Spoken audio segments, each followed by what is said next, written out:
Students, yesterday we have discussed about this keyword in Java. Today we will let us know the usage of this keyword in Java. This keyword की अगर मैं बात करूं, this keyword current object को reflect करता है।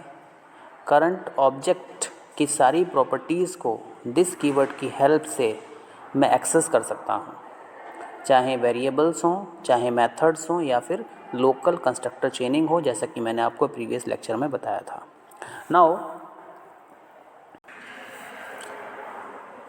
Now students, today we will use this keyword to invoke the current class constructor. जैसा कि आपको बताया गया, दिस कीवर्ड की हेल्प से मैं करंट क्लास कंस्ट्रक्टर को इन्वोक कर सकता हूँ। इन्वोकिंग का बेसिकली मतलब होता है कॉल करना।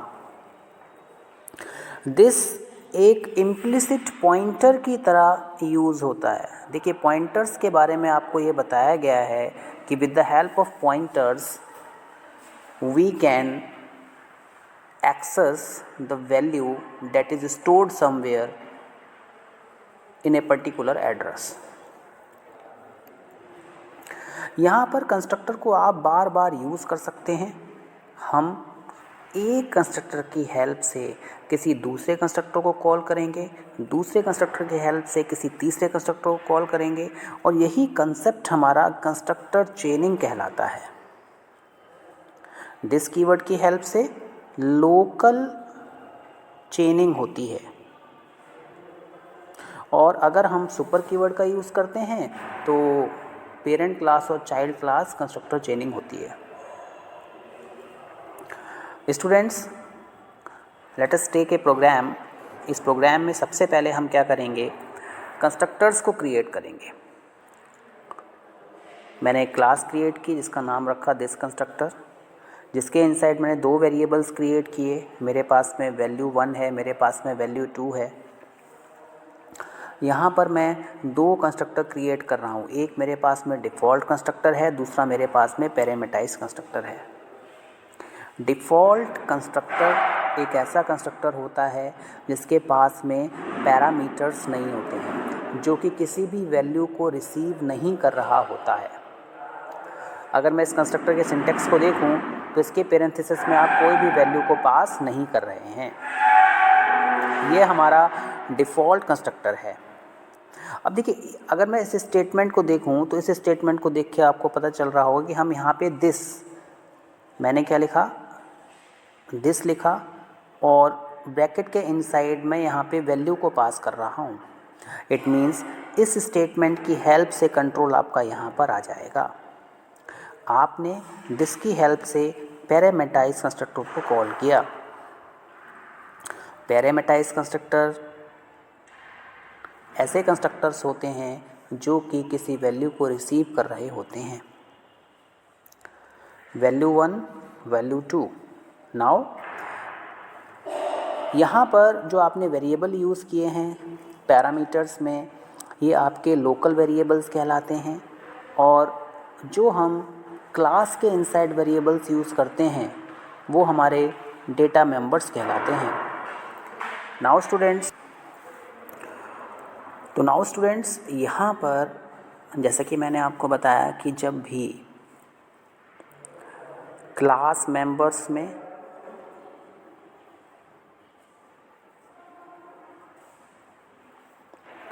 और लोकल वेरिएबल्स में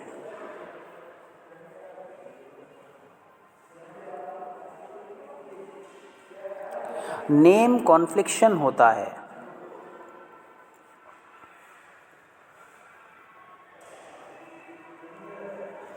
तो हम दिस कीवर्ड का यूज़ करते हैं, जैसा कि यहाँ पर शो हो रहा है। तो यहाँ पर हम लिख रहे हैं this dot value 1 equal to value 1, this dot value 2 equal to value 2। This is, ये हमारा डिफ़ॉल्ट कंस्ट्रक्टर है, ये हमारा पैरामीटराइज्ड कंस्ट्रक्टर है। नाउ स्टूडेंट, अब हम मेन मेथड क्रिएट करेंगे।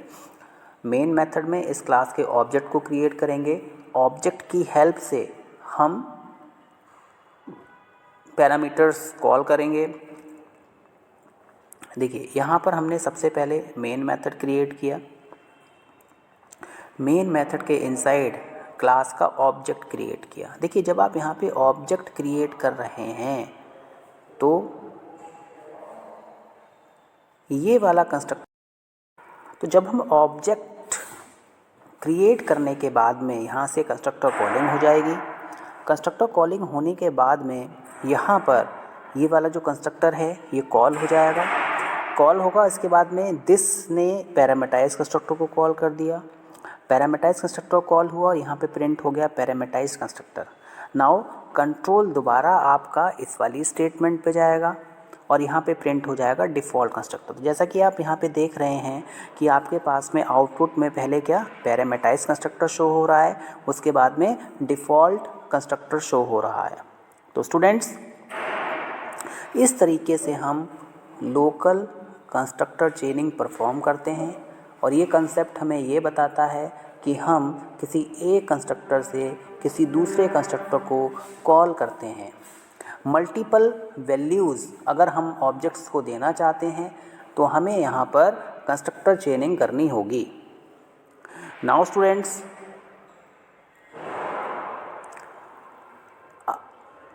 अब जो हमारे पास में नेक्स्ट कंसेप्ट है कि दिस का हम एक यूज़ और कर सकते हैं कि दिस को हम एज एन आर्गूमेंट यूज़ कर सकते हैं कंस्ट्रक्टर के inside. We can also pass this pointer as an argument to constructor. This is more helpful when you have multiple classes as shown in the following implementation. अभी हम एक implementation देखेंगे। इस implementation में हमारे पास में मल्टीपल क्लासेस हैं और मल्टीपल क्लासेस में हम किस तरीके से दिस पॉइंटर का यूज़ करें, तो वहाँ पर हम कंस्ट्रक्टर के इनसाइड दिस को यूज़ करते हैं। नाउ तो स्टूडेंट जैसा कि मैंने आपको बताया कि हम दिस का यूज़ करेंगे और जो हमारा दिस है, अगर मैं दिस की बात करूं तो यहाँ पर मैं कंस्ट्रक्टर के इनसाइड, जैसे कि आप यहाँ पे देखिए ये मेरा कंस्ट्रक्टर है और कंस्ट्रक्टर के इनसाइड भी मैं दिस कीवर्ड का यूज़ कर सकता हूँ। मैंने यहाँ पे एक क्लास बनाई स्टैटिक ए, मैंने ये देखिए स्टैटिक बी और ओबीजे क्रिएट किया। इसका मतलब क्या है कि हम यहाँ पर जो क्लास बी है उसका रेफरेंस बना रहे हैं और इस रेफरेंस की हेल्प से मैं क्लास बी के किसी भी मेथड को एक्सेस कर सकता हूँ।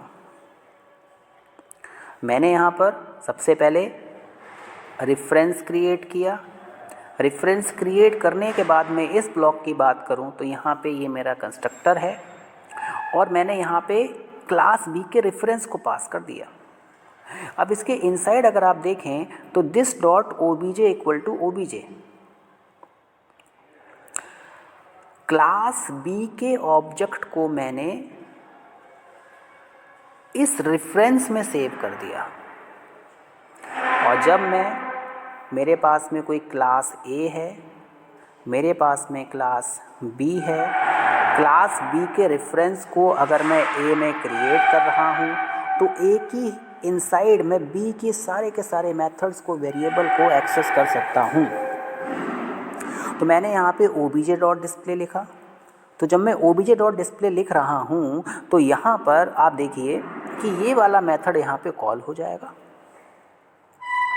और इस क्लास बी के इनसाइड मेरे पास में वेरिएबल एक्स है, उसकी वैल्यू कितनी है, 10 है। तो ये जो 10 वैल्यू है वो आपकी यहाँ पर प्रिंट हो जाएगी। यहाँ पर ये वाला जो कंस्ट्रक्टर आप क्रिएट कर रहे हैं ये डिफ़ॉल्ट कंस्ट्रक्टर है। इसके इनसाइड मैं डायरेक्ट ऑब्जेक्ट क्रिएट कर रहा हूँ। किसका? ए का ऑब्जेक्ट मैंने क्रिएट किया।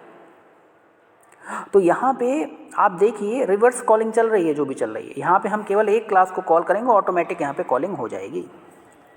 स्टूडेंट्स देखिए जैसा कि मैंने आपको बताया था कि हम यहाँ पर क्लास बी का ऑब्जेक्ट क्रिएट करेंगे।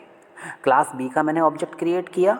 ऑब्जेक्ट क्रिएट करने के बाद में मैं ये क्लास इनिशियलाइज हो गई। इसके इनसाइड मैंने ए का ऑब्जेक्ट क्रिएट किया। ए के ऑब्जेक्ट में मैंने दिस पास कर दिया। दिस करंट ऑब्जेक्ट को दिखाता है।